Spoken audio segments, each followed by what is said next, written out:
I'm not sure how well that translated through the camera, but it makes a huge difference.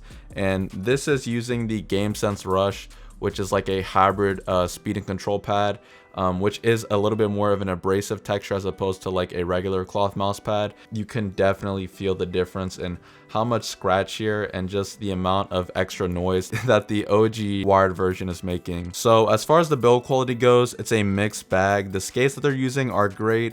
The KLGM 8.0 switches are a welcome upgrade from the Omrons that were previously used on the wireless version, and it just makes your mouse 1 and 2 buttons feel amazing. The scroll wheel is solid, but there is some creaking and flexing on the mouse shell, and the side buttons could definitely use some work to make them feel a lot better, more tactile, and just to get rid of some of that flexing you get if you do press the side buttons kind of hard. Also, the way that Pulsar decided to cut out the weight on the Xlite to get it this light is very interesting, because not only did they put holes throughout the top and sides of the mouse shell, but most of the bottom of the mouse shell is just gone.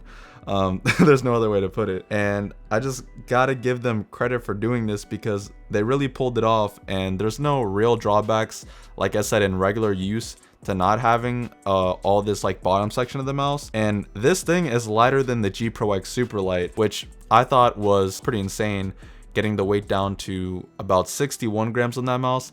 This is only 58 grams, and this mouse feels a little bit larger than the G Pro SUPERLIGHT. So this is incredibly impressive to me that they got the weight down this low, and to do something, you know, more innovative like this. Like, I would have never thought to take out just a bunch of the bottom of the mouse shell, but it works great. It feels just like a regular mouse, and the glide that you get on the bottom is also great, since more of the surface area that is on the bottom of the mouse is being covered by the PTFE skates. So I think it actually also enhances how smooth the bottom of the mouse feels. Like I said, these skates do feel absolutely amazing on this pad, and I would highly recommend the GameSense Rush and Xi wireless combo. But all that aside, the Xlite is positioned to be one of the best value wireless ergo mice, coming in at only $75, undercutting both the Model D wireless at $80 and the Ponage wireless ergo at $90. I also want to mention that I almost never go for ergo shaped mice, since they usually don't complement my grip style, as well as symmetrically shaped mice.